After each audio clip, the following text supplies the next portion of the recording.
नमस्कार दोस्तों। आज हम हिंदी विषय का एक टॉपिक जो लेकर आए हैं वो है शब्द, पद, पद परिचय और पद बंध में क्या अंतर है। सबसे पहले समझते हैं शब्द के बारे में। शब्द क्या है मित्रों? शब्द जो है वो सार्थक वर्णों का समूह है। सार्थक वर्णों का समूह है। क्या है? शब्द कहलाता है।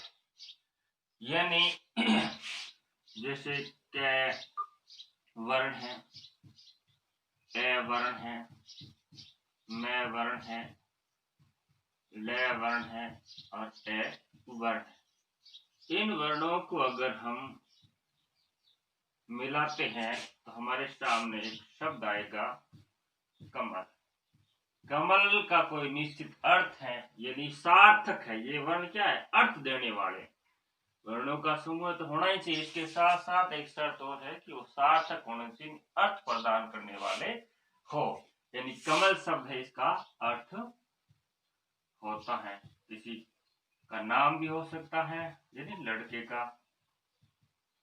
और कमल जल में उत्पन्न होने वाला पुष्प भी हो सकता है। अगर कमल की जगह हमने मैं पहले लिख दिया, ले बाद लिख दिया, ले मलक ऐसे लिख दिया तो इसका कोई अर्थ नहीं होगा। जब तक शब्दों का कोई अर्थ नहीं होता है तब तक वो शब्द नहीं कहलाते। ठीक है। वर्ण क्या है? ये वर्ण है, यानी भाषा की सबसे लघुतम इकाई वर्ण होती है जिसके टुकड़े नहीं किए जा सकते। यानी क को आप तोड़ नहीं सकते, ए को आप तोड़ नहीं, इसके टुकड़े नहीं कर सकते।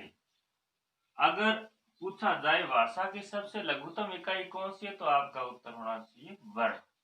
और प्रश्न अगर ऐसे पूछ लिया जाए कि अर्थ के स्तर पर भाषा की लघुतम इकाई क्या है तो आपका उत्तर होना चाहिए शब्द।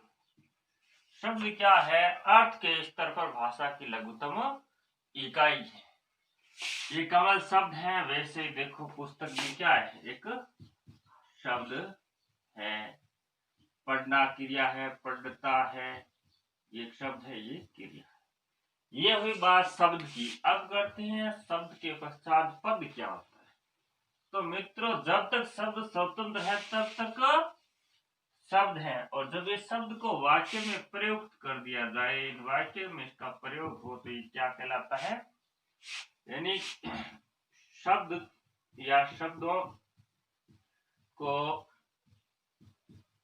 वाक्य में प्रयोग करने पर वह शब्द व्याकरणिक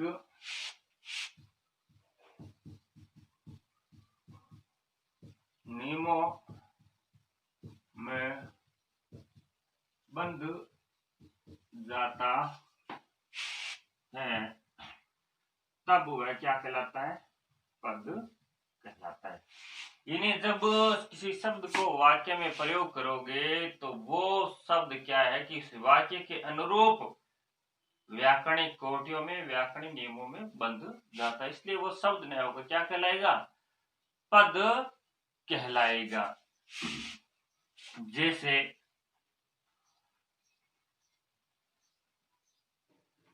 पहले उदाहरण हमने लिया था कमल, है ना? लिखते कमल। जैसे अखबार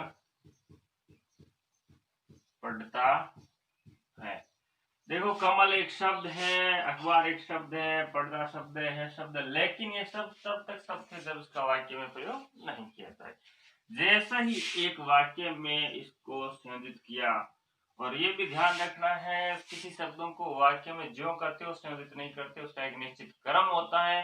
जैसे सबसे पहले हम कर्ता को लिखते हैं, जैसे हमने कमल लिखा, फिर कर्म को लिखते हैं, जैसे हमने पुस्तक लिखा या अखबार लिखा, बाद में क्रिया, इस प्रकार। तो अब यहाँ पर कमल क्या एक पद हो गया है, अखबार क्या एक पद हो गया है, पढ़ता क्या हो गया एक पद हो गया है भी क्या है, ये क्रिया हो गई है ना, ये भी पद हो गए। इस प्रकार से ये क्या हो गए, पद हो गए। अब पद परिचय की बात आती है, तो देखो पद परिचय क्या होता है। देखो इन्हीं शब्दों का क्या है कि कुछ व्याकरणिक कोटियों का परिचय देना ही पदबंध कहलाता है। जैसे पद की स्थिति क्या है, कमल क्या है, सबसे पहले देखो संज्ञा है, संज्ञा में कौन सी संज्ञा है, व्यक्तिवाचक संज्ञा है। व्यक्तिवाचक संज्ञा के पश्चात में कमल क्या है, लिंग कौन सा कमल का, पुल्लिंग है। वचन कौन सा है, एक वचन है।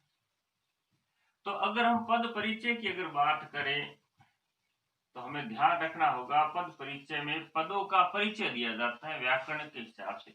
और अब ये कमल यहाँ पद शब्द नहीं है, क्योंकि कमल है तो पढ़ता है। अगर यहाँ कमला करेंगे तो यह क्रिया पढ़ती है हो जाएगी, ये नहीं क्रिया में परिवर्तन हो जाता है। ये कमल यहाँ प्रयुक्त होने पर नियम बन गया। अब कमल का अर्थ हम एक विद्यार्थी से ही लेंगे, पढ़ने वाले से लेंगे। लेकिन जब तक कमल स्वतंत्र था तब तक उसका कमल शब्द का प्रयोग हम जल पुष्प के रूप में प्रयोग हो सकता था, और इसके साथ साथ अपने लड़के के रूप में हो सकता था। अखबार क्या है, यहाँ कर्म है ना, एक वचन है। नहीं, अखबार अच्छा है, अच्छी है, अखबार अच्छा है ना, वाक्य प्रयोग करके देखो, पुल्लिंग है, पढ़ता क्या है, क्रिया है।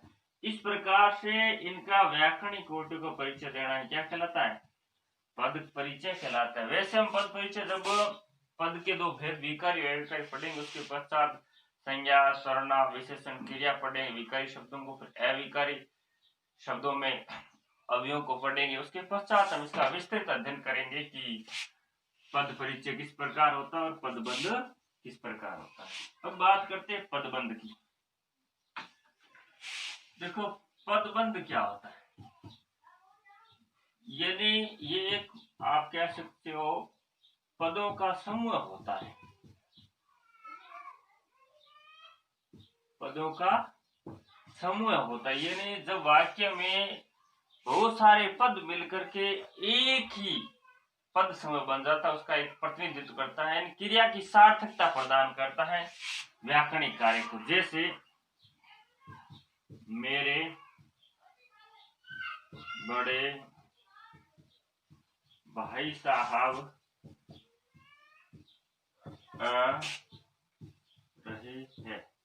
देखो इसमें मेरे भी क्या एक पद है, बड़े भी क्या एक पद है, भाई भी क्या एक पद है, लेकिन ये भी पद है। लेकिन इन सबको मिलाने पर आने की क्रिया तो ये कर रहे हैं, भाई साहब कर रहे हैं, लेकिन इसका हमने विस्तार कर दिया, यानी ये भी पद ये पद सब मिलकर के एक पद हो गया। यानी कुछ पदों का समूह, यानी कुछ पद जब मिल जाते हैं और एक व्याकरणिक कार्य को करने की सार्थकता प्रदान करते हैं तो पद समूह कहलाते हैं, पद समूह पदबंध कहलाते हैं। एक उदाहरण और देख लेते हैं। जैसे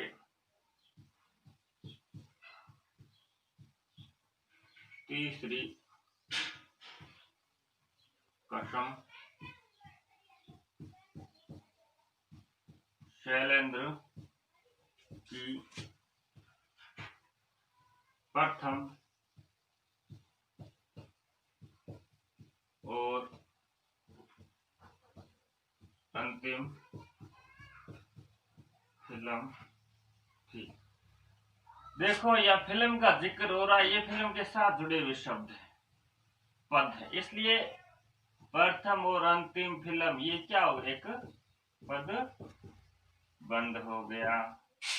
तो मित्रों इस प्रकार आज हमने शब्द पद पद परिचय और पदबंध के बारे में पढ़ा। कल से हम शुरू करते हैं पद के प्रकार जैसे दो प्रकार होते हैं, एक विकारी और एक उनको लेकर हम कल आते हैं। इस वीडियो को एक बार जरूर आप इसको ध्यान से सुनना और कमेंट बॉक्स में कमेंट अवश्य करना। अगर वीडियो पसंद आए तो इसको लाइक करना, शेयर करना और हाँ, चैनल को सब्सक्राइब जरूर कर देना। धन्यवाद।